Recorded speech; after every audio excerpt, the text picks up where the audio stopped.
J'ai longtemps pensé que la vie était un long fleuve tranquille.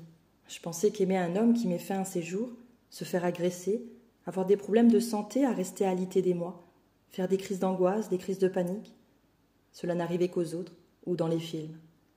Cela me paraissait être dans une autre dimension. Non, la vie n'est pas un long fleuve tranquille, mais on peut apprendre à danser avec elle. Il m'aura fallu 10 ans pour le comprendre et des expériences souvent douloureuses.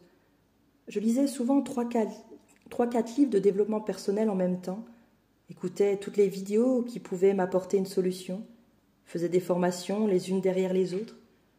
Je ne me rendais pas compte que mes vacances, mes loisirs, s'étaient transformés en apprentissage, voire en fuite de la vie. J'étais devenue boulimique de connaissances. Je pensais que celle-ci allait me sauver de ma souffrance que je portais depuis l'enfance. Ce sentiment de n'être pas à la hauteur, pas assez bien, pas assez intéressante, pas assez jolie, pas assez intelligente, et j'en passe. Cette peur d'être jugée, d'être rejetée, de ne pas être aimée, qui tourbillonnait sans cesse dans mon mental. Ma mère me racontait d'ailleurs souvent cette histoire. Je devais avoir une 10aine d'années et j'avais invité 2 amis que j'aimais beaucoup pour jouer. Mais il n'aura pas fallu longtemps pour que je me mette à l'écart. Quand ma mère s'en est rendue compte, elle me demanda pourquoi j'étais toute seule dans mon coin. Et je lui ai répondu « Elles n'ont pas besoin de moi ». Les filles ne m'avaient rien fait. Au contraire, elles étaient plutôt très sympathiques. C'était mon discours intérieur qui m'avait mise à l'écart. C'est foutu penser. Excusez-moi du terme, mais quand même. Cela ne vous arrive jamais de vous dire que vos pensées sont franchement merdiques. Depuis l'enfance, je vivais dans la souffrance avec un manque de confiance en moi, un manque d'estime. Et c'est vers l'âge de 11 ans que j'ai pris en main mon premier livre sur l'intelligence émotionnelle. Et puis à l'âge où il fallait choisir son métier, j'ai décidé d'être infirmière pour soulager et apporter de la joie et de l'amour dans les hôpitaux. Ce qui m'avait plutôt réussi. Je me souviendrai toujours le jour où j'ai travaillé dans un service de soins intensifs cardio. Avec mon binôme, nous devions prendre en charge une femme d'une 50aine d'années qui venait de faire un infarctus. Une fois installée et appareillée dans son lit, la dame me regarda et me dit « Je n'aurais jamais imaginé un jour faire un infarctus et me sentir aussi bien, confiante et apaisée. » C'était ça mon plus beau cadeau. C'est à l'âge de 30 ans que j'ai commencé les formations. 2 années de sophrologie caïcédienne qui m'ont permis d'intégrer les enseignements, la pratique, l'état d'esprit et qui m'a ouvert les yeux sur la beauté de la vie et le bonheur d'être. S'en est suivi le premier cycle MBSR, gestion du stress par la pleine conscience, et puis l'hypnose ericksonienne, l'EFT qui est une technique de libération émotionnelle, et enfin l'hypnose sagesse ou conte thérapeutique comme j'aime l'appeler.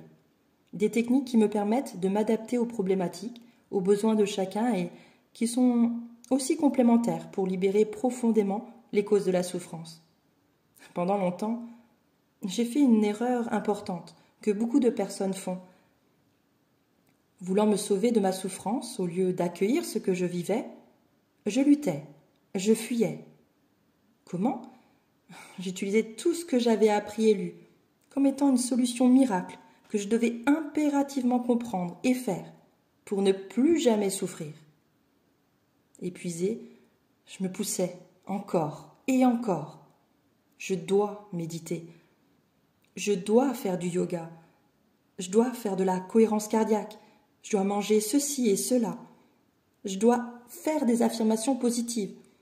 Je dois faire des visualisations. Je dois être positive. Ce que je ne savais pas à ce moment-là, c'était que j'étais en train de nourrir mon monstre, celui de l'anxiété, en refusant de le regarder en face, d'écouter le message qu'il avait à me transmettre. C'est pendant la période où je suis restée alitée que j'ai créé ma chaîne YouTube. J'avais besoin de continuer à partager, à me sentir vivante, à être en lien avec les autres. Au début, je faisais de nombreuses vidéos de relaxation ASMR et de lecture douce et positive. Et puis, des méditations, des séances d'hypnose et d'EFT. Et maintenant, de temps en temps, je vous fais aussi quelques vidéos de coaching. Aujourd'hui, cette chaîne compte presque 10 000 abonnés et 1 million de vues.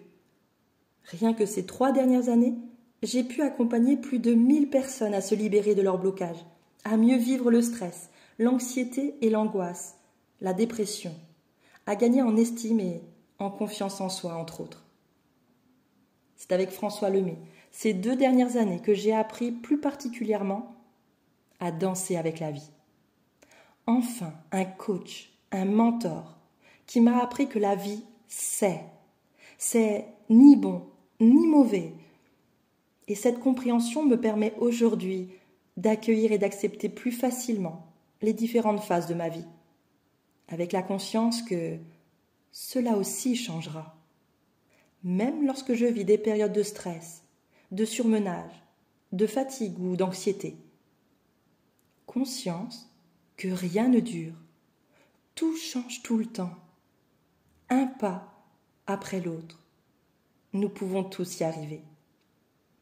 C'est ce que j'aimerais vous transmettre aujourd'hui à travers mon livre. J'aimerais vous aider à mieux comprendre le fonctionnement de votre corps et de votre inconscient.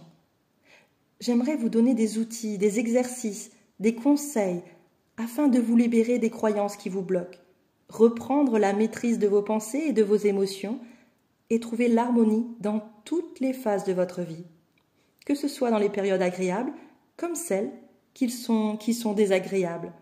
Car c'est aussi ça la vie en fait.